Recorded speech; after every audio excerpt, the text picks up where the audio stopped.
before she talks. I asked her what her favorite restaurant in Peoria was, and she said, Avanti's all day, every day. How many of you like Avanti's? So I contacted Stephen Zeller, who owns Avanti's, and I said, can we do something special for Marquita today? And it's just today, for people that are attending the breakfast, you buy a gondola, you get one free. So,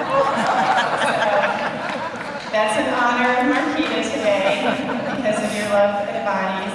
And all you have to do is show my business card, which each of you have. So that was very nice of them to do that for you. She was an avid bowler.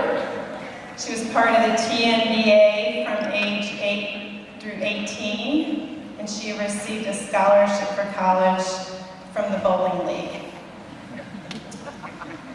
She thought cheerleading was the beginning and the end. So she was a cheerleader at Manual High School. And I totally got that vibe when I met you today. You looked like a cheerleader. She's a really good dancer. So when you come up, I want to see you do a little dance move, Marquita, okay? She went to see Purple Rain 19 times when she was a junior in high school. She camped out for one of his concerts at the Peoria Civic Center. Now, Marquita and I graduated from the same year. I was class of 1985 from Woodruff, and I remember that my freshman year, I didn't know who Prince was. See, that was that time frame where he was just becoming popular, and Purple Rain was my first rated R movie.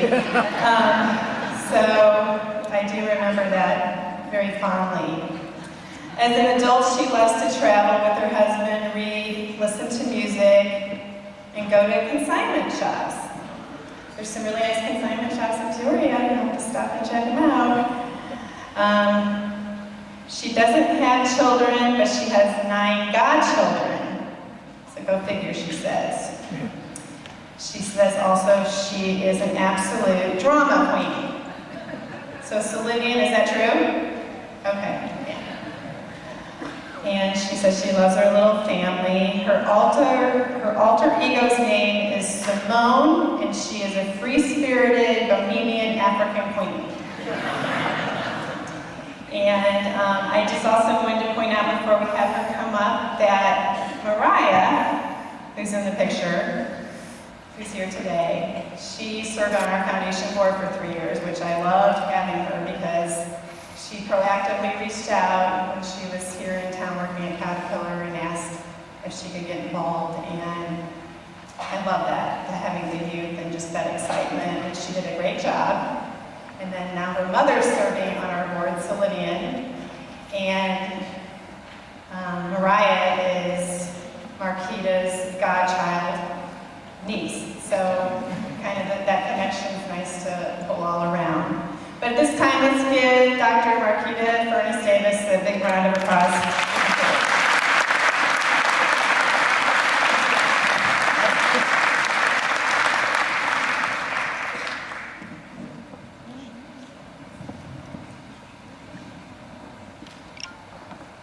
Well, I'm not 18 anymore, so I'm going to have to take these glasses off so I can actually read what I have in front of me. I'm still fabulous, though. So good morning, everyone. It is really great to be home. There is something really special about coming home.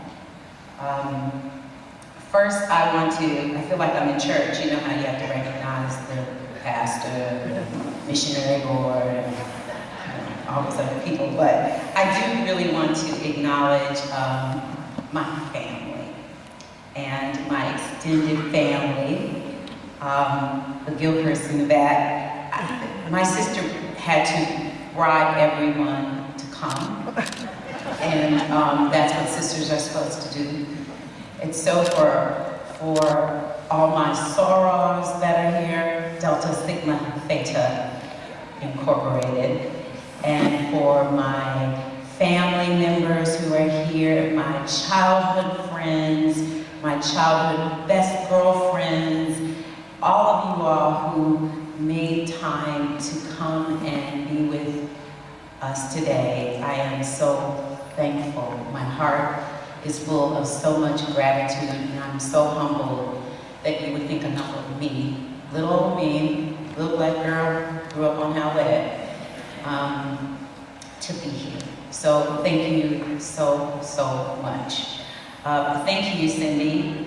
You know, Cindy is a lot like, you know, people find out that I work at the Gates Foundation and they're like, oh, hey girl, hey.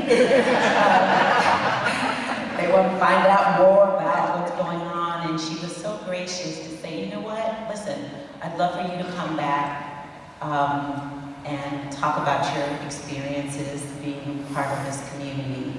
And I will tell you, this is the first time that that has happened. And I've been gone a long time. So thank you, Cindy, for this opportunity. So home is such a place of great comfort for me. No one cares what you do, what your degree is in. They don't care about your title. They just remember the little girl who was at Tut's tomb, dancing and hoping her mom didn't come in and snatch her off the dance floor. Some of you remember Tut's tomb. They remember the little girl who, with friends, fell on her face as she rushed to the neighborhood's house on Halloween, saying trick or treat, but landed on her face. She remembers the little girl who would go over to Washington and roller skate on Sunday nights, I think that was. Or the little girl who sucked her thumb until she was 9 years old. There is no pretense, just love. It's humbling to your ego, and we all need to be reminded of the space and time that we're in. And for me, the place and space is Peoria, Illinois. The River City, the home of Richard Pryor and the feminist Betty Friedman. The village that grew into a town formed on the banks of the Illinois River, discovered by the French in the 1600s. The oldest European settlement in Illinois that became incorporated in 1852. Peoria, the city named after the Native American tribe who were part of the Confederacy of Tribes in the state of Illinois. Peoria, the metropolitan city that boasts over 350,000 residents. Peoria, the place where in 1967, a little chocolate child born at Methodist Hospital, the best hospital, was born to George Furness Jr., the former all-state football star from Richwoods High School, 82nd Airborne military man, paratrooper, the best daddy he knew how to be. To my mother, Julia Furness, the elementary school teacher who devoted her life to the Peoria public school system, who did all that she could do for her two little girls that she adored. And to my sissy, the best big sister, Sylvian Furness Dismuke, nurse extraordinaire, Manual High School class of 1981. She's older than I am. Everything that I am, my foundation, my roots, the trunk of the tree and the branches and the leaves that bear the fruit of my life come from this place.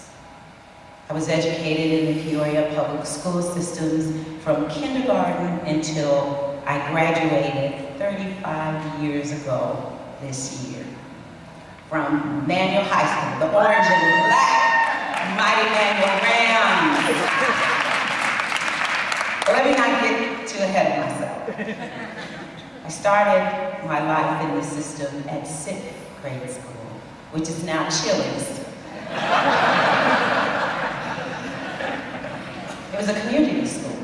And my sister and I would walk to school every morning. It was in 2nd grade where my teacher, Miss Fern Ganerka, took a special interest in me while I was on the playground harassing other children. She asked if I could be in her class, and my mother obliged. And we fought every single day. She won, and she poured in me and invested in me so much as an early childhood teacher. She taught me to learn to love learning. And she never gave up on the naughty little girl who was sucking her thumb and telling her, "You are not my mama." And then, teen grade school, the Teen Tigers, Mrs. Jackson and Mr. Ritz, the best English teacher who took all of us students and exposed us to so many things that we weren't exposed to. I mean, even something so small as loading kids up and taking us to the Chinese restaurant on Main Street. And we had a full meal with chopsticks. We thought we were pretty special. Mr. Becker, the science teacher, and I was a cheerleader. And we would walk to basketball games, and many of my friends from teen grade school are still my friends to this day. Manual High School, some of the best years of my life. I probably had too much fun at Manual High School. I learned that I was better at applied physics than I was at chemistry. I dissected cats, I learned how to swim, I took my first archery class, I was on the student council, and I loved a good pep rally with the trombones blasting in the back, and all of us pop locking, so you know that's the 80s, right? Student council and pep rallies and stunt shows. Do you all remember the stunt shows? Decorating the halls. And my friends, oh my God, my friends. My sisters in a girl group that we used to call the SDs, and I can't tell you what that means. My cheerleading crew, where we thought that if you weren't a cheerleader, you would probably die on the vine. My band friends, and even though they impeached me as the president of the Afro-American Club, I still loved all the members of that club. We would go to football games, and the best city rival this town knows, the Manual and Central basketball game. I prepared all week to make sure that I had just the right outfit to wear. After all, there were going to be boys there, and I needed them to see me in all my glory. We hung out at McDonald's, and we would drive up and down Main Street, over and over and over again. Has it changed any? It was in the Peoria public school system where I learned to fight. I fell in love, I had my heart broken. I learned about sisterhood and forgiveness. I experienced fear and regret and frustration. I faced failure and rejection, but learned determination and drive. Peoria Public Schools poured into me many of the qualities identified as part of the system's values, like excellence, respect, integrity, collaboration, commitment, and accountability that fosters action and achievement. Many of these qualities are part of my life's mantra, but they were built by my educational experiences in the Peoria Public School system. Life lessons that I learned that 1, your life has purpose. 2, your failures shouldn't keep you from your purpose, and you should use them as motivators. 3, always have mentors, but mentors who will tell you the truth. 4, sometimes in life, you have to take a different route to get to the destination. 5, ask for what you want, but recognize that you may not get it. If you don't have enough courage to create the path you want for yourself, leave. But be gracious, and most of all, be prepared. No one owes you anything. 6, have the courage to live your dreams out loud. And the final one, give back. These lessons are grounded in my lived experiences, which were fostered and developed by my public school education. It prepared me for the life ahead of me. The life that took me, this Midwestern girl, a product of the public school system, to Alabama. Now I know some of you are like, Alabama. Yes, Alabama. Bloom where you are planted. Make the choices and decisions for your own destination. And I chose the South. I wanted to go to Alabama. I wanted to go to a historically Black college. I wanted to have that experience. So it was me, the courage to confront my life as an adult against all odds. I went and received my master's degree, a PhD, and I taught and worked as an administrator, post-secondary, and university level. I even worked in the cooperative extension system. I don't know if you all even have any idea what that is. Remember old 4-H? Okay, some of you all are lying. You remember old 4-H. All right, home economics? Okay.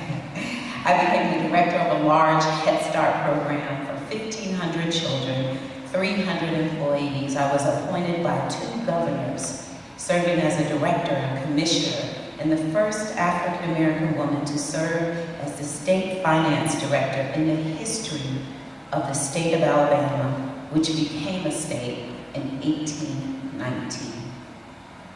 Then I led a large community action agency in that same state, and I ended up working for the Bill and Melinda Gates Foundation.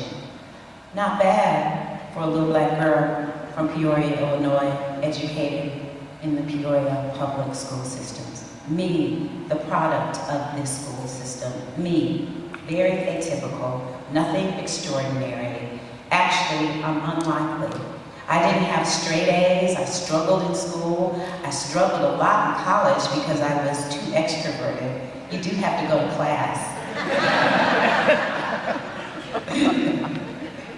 Me, most of my friends were much smarter than I was. I made it, but I know that my foundation, both through my family, as a 4th generation college-educated person, and this school system, and this community, these combined lived experiences pushed me to be a contributing member of society. I believe in public education, and so should you. Since 1920, the Smith and Towner Bill, public education has served as the cornerstone of our educational rights as citizens of this democracy. Free, quality public education is a civil right. One that is a catalyst for not only improving the life trajectory of citizens, but for improving the democracy of this country. Within communities, there must be an effort to assure that each child, no matter where he or she is situated in life, receives a quality education. This school system has produced so many talented, smart, successful individuals. They're sitting here today. They're the quiet, silent workers. There's so many of them with BS degrees and master's degrees and PhDs and medical degrees. They're business owners. They're over nonprofits. They start nonprofits. They're college professors and bankers, laborers, CEOs and CFOs, mothers and fathers, taking care of their children. They're entrepreneurs. They work at startups. They're mentors. They're law-abiding citizens giving back to communities every day all across the United States and abroad. Many of my friends, my crew, African American and white, Latinx and Asian, all products of the Peoria public school system. So how do we continue to sew back into the public school system? One that has done so much for so many. Well, here's your chance. Often hands extended to greet, to embrace, to give. Extend your hand to give back, whether it is your time, your talent, your finances. This city deserves your investment. It's easy to sit and talk about all the things that are not being done. It's quite another thing engage and be part of the solution. This city deserves a quality school system. More importantly, all children deserve a quality learning experience that's supported by each and every one here today. So I thank you for your grace, and I thank you for your opportunity. And I say, go Rams! Thank you.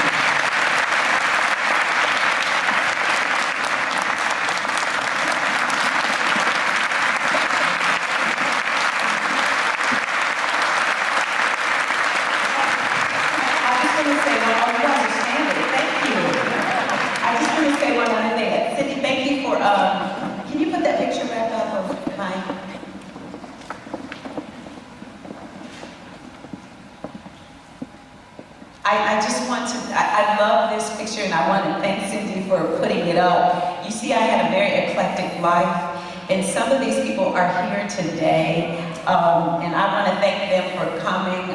Kim, Jackson, Bernice, Gordon Young, you know, we get married, and my cheerleading crew, and all of those kids that are in that top picture are all graduates of the Peoria Public School System, and each and every one of them have gone on to do really super great things. So I want to acknowledge that. And my hair looks really 80s, so I want to call it out.